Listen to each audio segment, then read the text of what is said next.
ሰላም ቤተሰቦች እንዴት ናችሁ? በህይወት ክህሎት በሚል ርዕስ እንግዲህ ፕሮግራማችን እያደረግን ነው። አሁን ደግሞ በጣም አስደናቂ የሆነ ርዕስ እንመለከታለን። በቀጥታ ወደዛ ርዕስ እንሄዳለን። ለራስ ክብር መስጠት ወይም በእንግሊዘኛው ሰልፍ ስቲም ይባላል።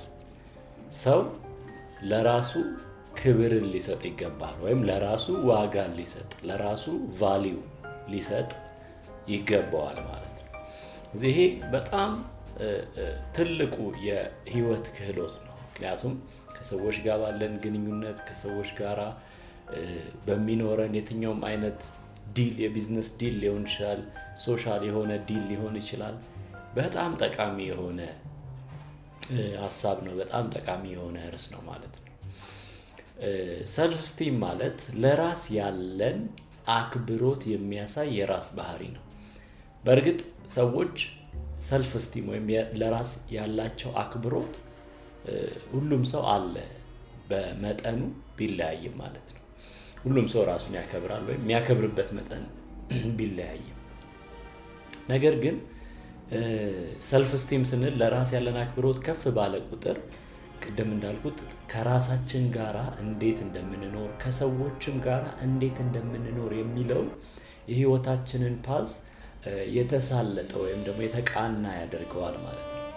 ስለዚህ ለራሳችን ያለውን አክብሮት የሚያሳይ ምን ያህል ራሳችን እናከብራለን፣ ምን ያህል ለራሳችን ዋጋ እንሰጣለን የሚለውን ሀሳብ ጠቅልሎ የሚይዝ ሀሳብ ነው ማለት ነው። ስለ ራስ የሚሰማ መልካም የሆነ ስሜት ማለት ነው። ብዙ ሰዎች ይሄ ስሜት በጊዜ ሂደት ከራሳቸው ይጠፋል። ምናልባት አንዳንዶች ወጣት እያሉ ኦር ቲኔጅ እያሉ ልጆች እያሉ ይህ ስሜት ይሰማቸው ነበር። ጥሩ ለራስ የሆነ አክብሮት ነበራቸው። ከዛም በተለያየ ምክንያት በትምህርት ቤት ሊሆን ይችላል፣ በስራ ቦታ ሊሆን ይችላል፣ በቢዝነስ ሊሆን ይችላል፣ አንዳንድ ፌለሪቲዎች ወደ ህይወታቸው ሲመጡ ይህንን ነገር በጣም ያወርዱታል፣ በጣም ይቀንሱታል። ለራሳቸው ያላቸው አክብሮት በጣም ይቀንሳል ማለት ነው። ስለዚህ በዛ ውስጥ ሰዎቹ ራሳቸውን ሊሚት አድርገው ራሳቸውን ከአቅማቸው በታች እንዲኖሩ ምክንያት ይሆናቸዋል ማለት ነው። ስለዚህ በጣም ወሳኝ የሆነ ነገር ነው ማለት ነው። ስለዚህ ለራሳችን የሆነ መልካም ስሜት፣ ይህም ራስን መቀበል። ሰው ራሱ መቀበል ያለበት በጣም ፐርፌክት ስለሆነ አይደለም። በዚህ ምድር ላይ ያሉ ሰክሰስፉል የሆኑ ሰዎችም በተለያየ አቅጣጫ በቢዝነስ፣ በመንፈሳዊ ነገር፣ ከሰዎች ጋር ባለ ግንኙነት፣ በስራቸው በጣም ትልቅ ቦታ የደረሱ ሰዎችም የራሳቸው የሆነ ጉድለት አላቸው።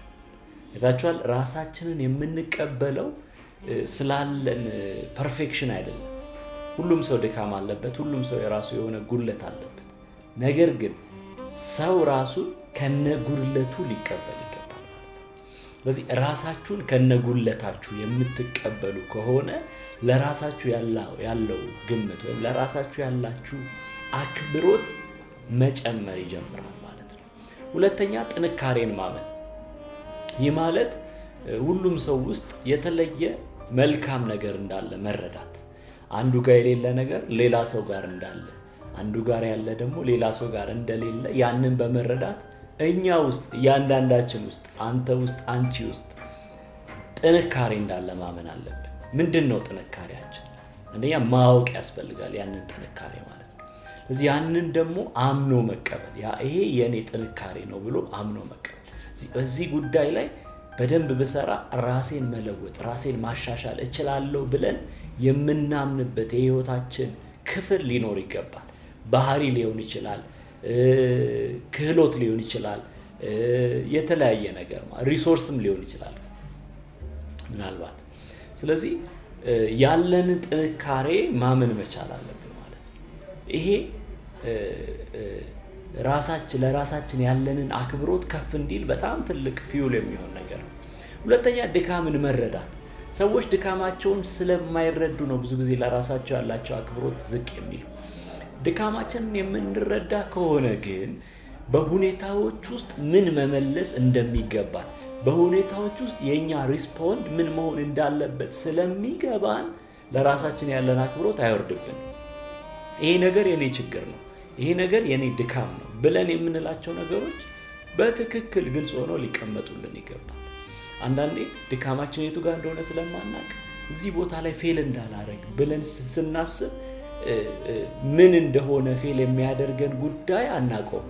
ስለዚህ ለራሳችን ያለን ግምት ዝቅ እንዲል በሰዎች ፊት ፐብሊክ ላይ ራሳችንን ግልጽ አድርጎ ማስቀመጥ ይከብደናል ማለት ነው። ስለዚህ ሁላችንም የራሳችን ድካም እንዳለን ማወቅ አለብን። ድካማችንን ደግሞ መረዳት የኔ ድካም ይሄ ነው ብለን ግልጽ አድርገን ማስቀመጥ መቻል አለብን ማለት ነው። ሌላው ኃላፊነትን መውሰድ። ይሄ በጣም በጣም በጣም ወሳኝ ነገር ነው። ሰዎች በህይወት ምዕራፋቸው በጨመሩ ቁጥር ከህፃንነት ወደ ቲኔጅነት፣ ከቲኔጅነት ወደ ወጣትነት፣ ከወጣትነት እንዲሁም ወደ ጉልምስና፣ ወደ ሽምግልና በሚሄዱበት በዚህ ፓተርን ውስጥ ኃላፊነትን የመውሰድ አቅማቸው ወይም ኃላፊነትን የመውሰድ ግዴታቸው እየጨመረ ይመጣል።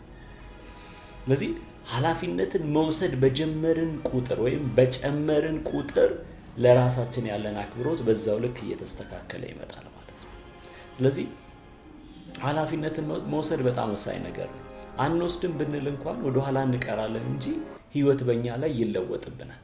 እዚህ የሚለወጠውን በየጊዜው የሚለወጠውን ጉዳይ ሃንድል ማድረግ ወይም ደግሞ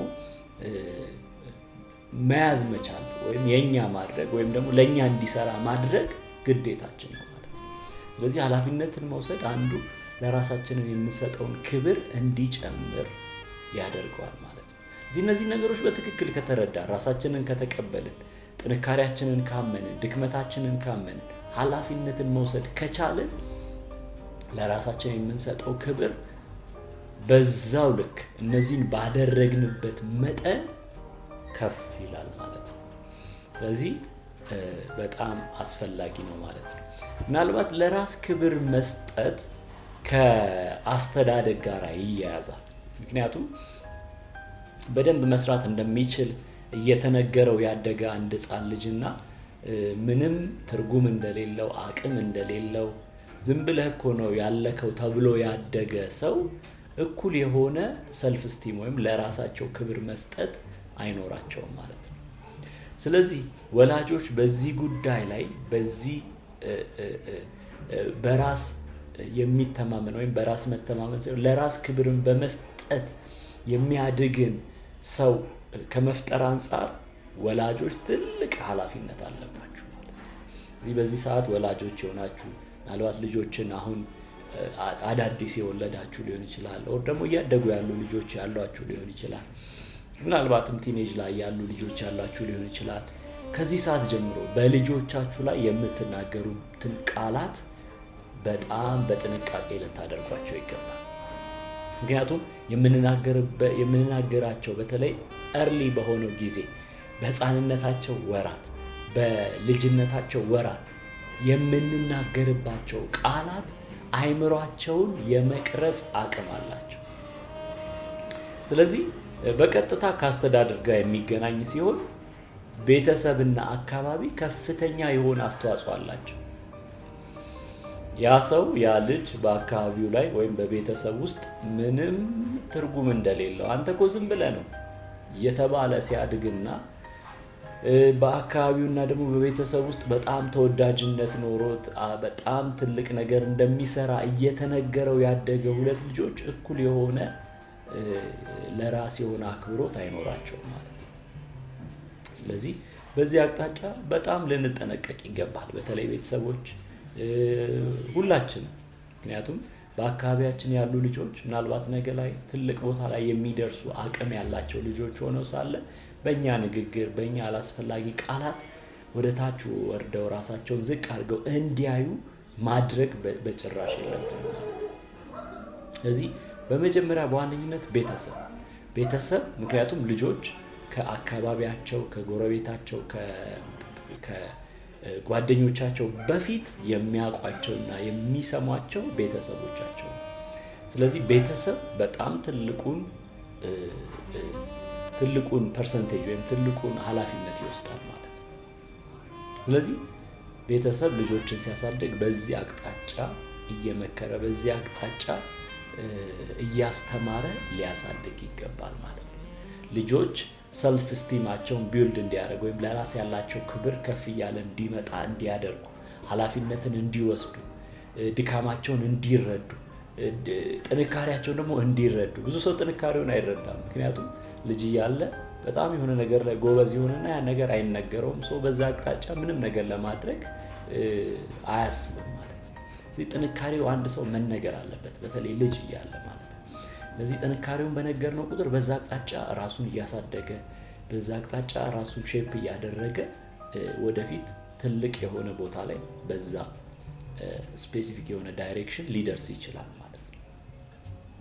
ሁለተኛው አካባቢ ነው። ስለዚህ አካባቢያችን ላይ ምናልባት እነዛ ልጆቻችን ሊሆኑ ይችላሉ፣ እነዛ ሰዎች ሊሆኑ ይችላሉ። አካባቢያችን ላይ ያለው ጉዳይ እኛን ወደ ታች የሚያወርደን፣ እኛ እኮ ምንም አቅም የለንም፣ እኛ እኮ ምንም ማድረግ አንችልም የሚል አይነት ጓደኞች የሚል አይነት አካባቢ ውስጥ ያለ ሰው ከሆነ ያን ሰው ከዛ አካባቢ አቮይድ ማድረግ አለበት፣ ወይም ከዛ አካባቢ መውጣት መቻል አለበት። ሁል ጊዜ ስለ ድካማችን የሚነግረን ሰው፣ ሁል ጊዜ ስለ ውድቀታችን የሚነግረን ሰው፣ ሁል ጊዜ ስለ አለመቻላችን የሚነግረን ሰው ለራሳችን ያለንን ክብር ዝቅ አድርገን እንድናይ ምክንያት ነው የሚሆነው። ስለዚህ አንዳንድ ሰዎችን ከህይወታችን አቮይድ ማድረግ ወይም ከህይወታችን ማስወጣት መቻል አለብን። ማይጠቅሙን ሰዎች፣ ለእድገታችን የማይሆኑ ሰዎች ከህይወታችን መውጣት መቻል አለብን።